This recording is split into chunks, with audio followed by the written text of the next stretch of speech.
అదే మన ఘాటు దగ్గరికి అయితే వెళ్తున్నాము చూడడానికి అయితే. అసలు మార్నింగ్ నుంచి వెళ్దాం అక్కడికి అని చెప్పేసి మేము మాకు ఐడియా లేకుండా డైరెక్ట్ స్టాచ్యూని కొట్టకుండా పులివెందులు అక్కడ కొట్టడంతో పులివెందులకి వెళ్ళాం. పులివెందుల నుంచి అసలు 37 కిలోమీటర్ 40 కిలోమీటర్స్ ఉంది. అంటే కడప నుంచి పులివెందులకి వెళ్ళే రోడ్లో మధ్యలోనే ఉంది. మిస్ అయిపోయి డైరెక్ట్ పులివెందులకి వెళ్ళాం. అయితే దగ్గరికి వచ్చేసినాం ఆల్రెడీ. మీకు చూపిస్తాను ప్రతి ఒక్కటి సార్ గారి ఘాట్ ఎలా ఏర్పాటు చేశారో. అంటే ఆల్మోస్ట్ చూసి ఉండొచ్చు, నేనైతే ఫస్ట్ టైం వచ్చినా, ఇప్పుడే చూస్తున్నా. ఓకే చూపిస్తాను. లోపల వ్యూ వచ్చేసి ఇలా ఉంది. ఎంట్రన్స్ అయితే చూపించాను కదా. వైఎస్ఆర్ గారి చివరి మజిలీ ఇక్కడే జరిగింది. తన దాన సంస్కారాలు జరగడం ఇక్కడ జరిగింది. తెలంగాణ అండ్ ఆంధ్రప్రదేశ్ ప్రజలు మనము ఈవెన్ మేము కూడా ఈ విధంగా ఇక్కడ ఆయన చనిపోతాడు వస్తామని చెప్పి ఎన్నడూ కూడా మనం అనుకోలేదు. అదొక దురదృష్టకర విషయము. చూడాలి, అసలు లోపలికి చూస్తే తెలుస్తుంది. ఆ టైంలో మనం రాలేం కాబట్టి ఇంకో రోజు వచ్చి మనం చూడడం అంతకంటే ఎక్కువ ఏం లేదు. ఒకసారి గుర్తు చేసుకోవాలి, అంతకంటే ఎక్కువ లేదు. ఎంతో కొంత మనకైతే హెల్ప్ చేయొచ్చు, ఇండివిజువల్ కాకుండా కొంత సమాజానికి అండ్ డెవలప్మెంట్కి చేయడం మాత్రం జరిగింది. కాబట్టి అట్లీస్ట్ ఏరియా వచ్చినప్పుడు ఒకసారి కనిపిస్తే బాగుంటుందేమో, ఫ్యూచర్ నెక్స్ట్ తరాలకు సందేశించుకుంటుందని రావడమే, అంతకంటే ఎక్కువ ఏం లేదు. ఓకే.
ప్లేస్కి అయితే వెళ్తున్నాం మనం.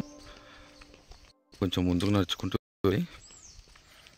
చాలా బాగా అయితే ఏర్పాటు చేశారు. చూడాలనుకున్నాను, వీలలేదు.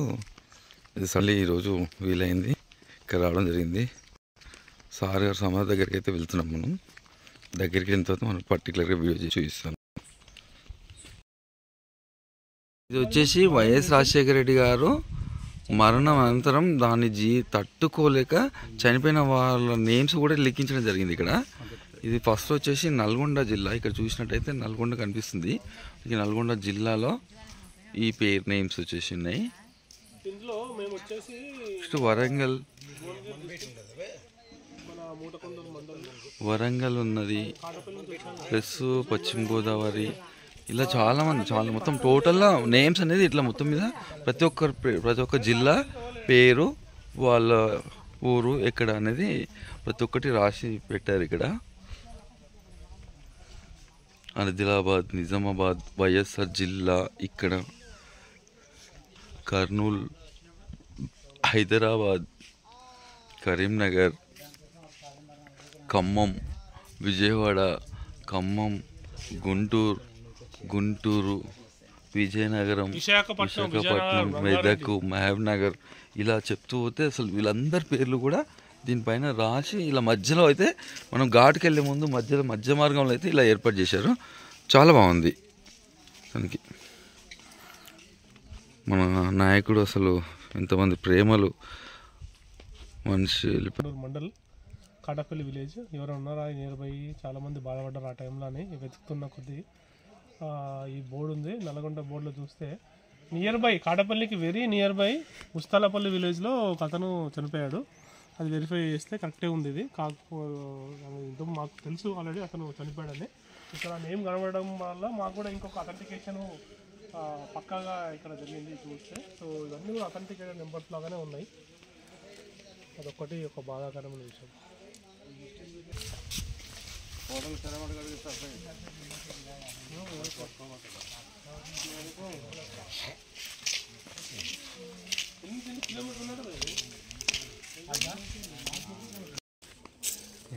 ఇది వచ్చేసి మనకు ఘాట్ నుంచి మళ్ళీ రిటర్న్ వచ్చేటప్పుడు మొత్తం 2 కిలోమీటర్స్ ఉంది. మనకు మెయిన్ రోడ్ నుంచి ఘాట్ వరకు అయితే 2 కిలోమీటర్స్ వరకు ఉంది. చూడండి మొత్తం ఫారెస్ట్ టైప్ ఉంది. ఈ ఫారెస్ట్లో మాత్రం ఇలా ఏర్పాటు చేశారు. చాలా బాగుంది. ఇక్కడికి వచ్చినప్పుడు మాత్రం ఖచ్చితంగా చూడండి, బాగుంది. కడప నుంచి వచ్చేసి మనకు ఒక 40 కిలోమీటర్స్ అయితే వస్తుంది. పులివెందులోకి వెళ్తుంటే కొంచెం ముందుగానే వేంపల్లి అనే విలేజ్ టచ్ అవుతుంది. ఆ విలేజ్ లెఫ్ట్ తీసుకుని కొంచెం ముందుకు వస్తే మాత్రం మనకు రోడ్ పై నుంచి కూడా మంచి చూడడానికి కనిపిస్తుంది. ఇక్కడ ఓవర్ నైట్ అని చెప్తారు. చాలా బాగా అనిపించింది. ఈ వేంపల్లి విలేజ్లోనే వైఎస్ వాళ్ళ ఫాదర్ని నరికేయడం జరిగింది. అయితే మనకు ఇక్కడ తెలిసిన సమాచారం ఏంటంటే, మనకు మా బావ అంటున్నాడు ఇక్కడ ఏంటంటే వైఎస్ రాజశేఖర రెడ్డి గారి వారి తండ్రిని కూడా వేల్పల్లి అనే రాజారెడ్డి గారిని కూడా ఈ వేల్పల్లి అనే విలేజ్ మెయిన్ టర్నింగ్ ఉంటుంది కదా చౌరస్తా లాగా, అక్కడనే డే టైంలోనే దారుణంగా హత్య చేయడం జరిగిందని చెప్తుండు మా బావ. అప్పట్లో ఏమో వాళ్ళ ఫ్రెండ్స్ ఎవరు చెప్పారంట. ఇది పర్టికులర్గా అయితే నాకు తెలియదు. నేను ఇక్కడ 6 months పనిచేస్తాను కదా యోగి వేమన్ యూనివర్సిటీ. 6 months పనిచేసినావా? మన యోగి వేమన్ యూనివర్సిటీ ఉంది, అందులో అప్పట్లో ఎలక్ట్రికల్ ఇంజనీరింగ్ చేస్తాను. ఆ టైంలో ఖాళీగా ఉన్నప్పుడు సాటర్డే సండే ఏం చేయాలి అర్థం కాని పరిస్థితి. అప్పుడు ఉత్తరాన్ని తిరగడం జరిగింది. ఇప్పుడు వయసు ఉన్నారు 2006-07. అప్పటికి సీఎం అయ్యారా? 7-8 మధ్యలో. 7-8 అంటే సీఎం అయ్యారు. ఆయన ఉన్నారు. 9లో చూద్దామని చెప్పి రావడం జరిగింది. బస్ స్టాప్ ఎట్లా ఉంటుంది, ఏది పులివెందులు అంటే ఏంది చూడడానికి. పులివెందుల పేరింటనే కొంచెం వేరేలా అనిపిస్తుంది కదా. ఖాళీగా ఉన్నాం కదా, మనకి ఏం పని ఉండదు, హోటల్ ఉండేది. సో వచ్చిపోదామని అట్లా వచ్చేది 2-3 times క్యాంపస్ నుంచి. పులివెందుల అంటే రియల్గా అసలు మన సినిమాలలో చూస్తుంటాము. పులివెందుల అని పేరు వినగానే అక్కడ ఒక వైబ్రేషన్ రావడము, ఒక పౌరుషం రావడం. నువ్వు చూసినావు బాబు ఇక్కడ ఏమైనా అప్పుడు అట్లాంటి ఏమైనా రావడం అంటే హత్యలు జరగడం పొలిటికల్గా? అది జనరల్గా ఎప్పుడు ఆన్ రోడ్ ఉండయి. అది జనరల్గా ఏంటంటే కార్నర్లు అవుతాయి, కొన్ని పగలన్నీ బయట పడుతుంటాయి. కానీ అవి మనకు ఒకటేసారి చూపించడం వల్ల టీవీలలో ఈ వేరే ఛానల్స్లలో మనకు అట్లా అనిపిస్తుంది. కానీ ఒకటేసారి ఎప్పుడు కూడా జరిగాయి. ఎప్పుడోసారి ఇన్స్టెంట్గా జరుగుతాం. పాత కక్షలు అనేటి పునరావృతం అవుతుంటాయి అనేటప్పుడు చాలా ఉంటుందేమో ఫీలింగ్. సరే ఏదేమైనా కానీ ఇక్కడికి వచ్చిన తర్వాత ఇట్లా చూస్తుంటే మొత్తం వెదర్ చూస్తుంటే పులివెందుల పౌరుషం అనేది ఇట్లా కళ్ళకి కట్టొచ్చినట్టు కనబడుతుంది నాకైతే. ఓకే, ఇక్కడ చూసినట్టయితే మనం మెయిన్ ఇక్కడ బ్యాక్ సైడ్ నుంచి స్టాచ్యూ కనిపిస్తుంది మనకి. చూడండి, ఇది గేట్ దాటేసి లోపలికి వెళ్తే ఘాటు. ఇది వచ్చేసి స్టాచ్యూ బ్యాక్ సైడ్ నుంచి. ఇది చూడండి, అసలు రియాలిటీగా తను సజీవంగా ఉన్నప్పుడు ఇట్లా చెయ్యిల పైకంటే షాడో లాగా ఎలా ఉంటుందో ఇప్పుడు ఈ మధ్యాహ్నం టైంలో తీస్తే కూడా అట్లా షాడో టైప్ కనిపిస్తుంది. చాలామంది పేదల కోసం ఎంతో సేవ చేసిండు. నాకు తెలిసినకైతే చాలా చేశాడు అనిపిస్తుంది. ఇక్కడైతే ఇట్లా గార్డెన్ టైప్ ఇట్లా సెట్ చేశారు. చాలా హైట్ ఉంది. మనం చూడండి, బుద్ధ విగ్రహం ట్యాంక్ బండ్ పైన బుద్ధుని విగ్రహం కనుక దగ్గర నుంచి ఎలాగైతే చూడలేకపోతామో అంత దగ్గర నుంచి చూస్తే అసలు చూడలేము. చాలా హైట్లో ఉంది.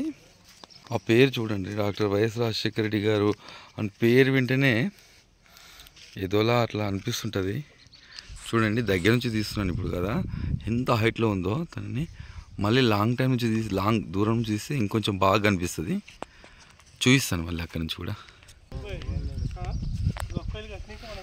చుట్టూ ఫారెస్ట్ హైట్ డౌన్లో అయితే ఇది ఈ లొకేషన్ అయితే కొంచెం డౌన్లో ఉంది. అటు సైడ్ ఇటు సైడ్ మొత్తం ఫారెస్ట్, అదేమంటారు గుట్టలు ఉన్నాయి. అటు లాస్ట్ ఇటు లాస్ట్కి మధ్యలో అయితే ఏర్పాటు చేయడం జరిగింది.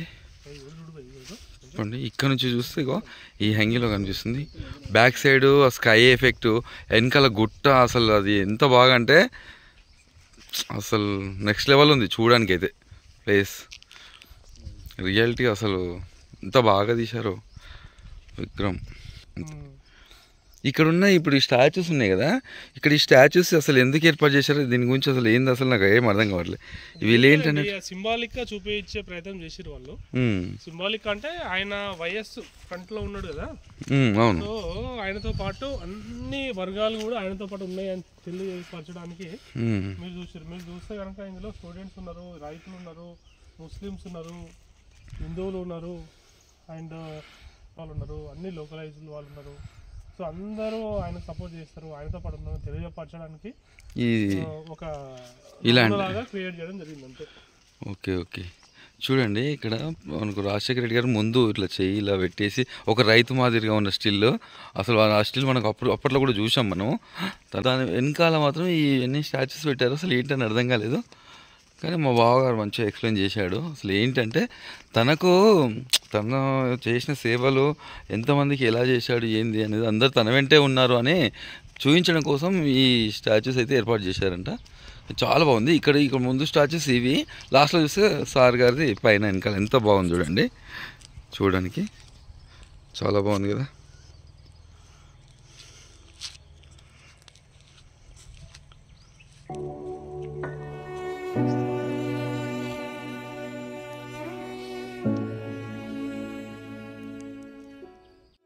లోపల దాదాపు మెయిన్ ఎండు మనకి 2.5 to 3 కిలోమీటర్ డిస్టెన్స్ ఉన్నట్టు కనిపిస్తుంది. ఇంకా మెయిన్స్ వచ్చి మనకు అన్ని విగ్రహాలు ఛార్జెస్ కనిపిస్తుంది. మనకు సమాధికి వెళ్ళే ముందే ఈ విగ్రహాలు కనిపిస్తుంది. దాని తర్వాత వైఎస్ఆర్ది చాలా భారీ విగ్రహం ఉంది. ఈ ఫ్రంట్ విగ్రహాలు చూస్తే కనుక మళ్ళీ ఒకసారి మనం రివ్యూ చేస్తే కనుక క్లియర్గా అర్థమవుతుంది. మీరు వైఎస్ రాజశేఖర గారు పొలంలో ఉన్న విగ్రహం లాగా కనిపిస్తుంది. ఆయన పక్కన ఇమీడియట్గా రైట్ సైడ్ ఉన్నది మన రైతు, సామాన్య రైతుని ఆయన పెట్టడం జరిగింది. ఆయన వెనకాల పక్కన అన్ని చూస్తే కనుక కలెక్టర్లు, లాయర్లు, డీజీపీలు, పోలీసులు అండ్ వేద పండితులు, అగ్రకులాల వారు అన్ని కూడా పక్కకు నెట్టి ఓన్లీ రైతుకే రైట్ సైడ్లో ఆయన స్థానం కల్పించారు. దాని మీనింగ్ ఆయనకు చెప్పడం ఏంటంటే రైతే రాజు రైతు కనుక రాజు అయితే, రైతు కనుక ఫ్రంట్ ఉంటే దేశం మొత్తం బాగుంటుంది. అండ్ రైతును కనుక మనం చూసుకుంటే మనం ముందుకు వెళ్ళే అవకాశం చాలా ఉంటుంది, డెవలప్మెంట్ బాగుంటుంది అనే చెప్పే ప్రయత్నం చేసినట్టు కనిపిస్తుంది విగ్రహాలలో. ఇది ఎంట్రన్స్. అసలు మనం రోడ్ ముందు కనిపించేది అయితే అక్కడ మెయిన్ రోడ్ ఉంటుంది. ఆ రోడ్ నుంచి ముందుకు వచ్చిన తర్వాత ఇట్లా గేట్లో నుంచి బయటకు వచ్చేసి ఇక్కడికి వస్తే మాత్రం లెఫ్ట్ సైడ్లో ఒక 2 గెస్ట్ హౌస్ టైప్ ఉన్నాయి. సార్ గారు అక్కడ విగ్రహం ఏర్పాటు చేశారు. మామూలుగా ఇది ప్రాంతం, దీన్ని కొంచెం డెవలప్ చేసి ఇలా చేశారు.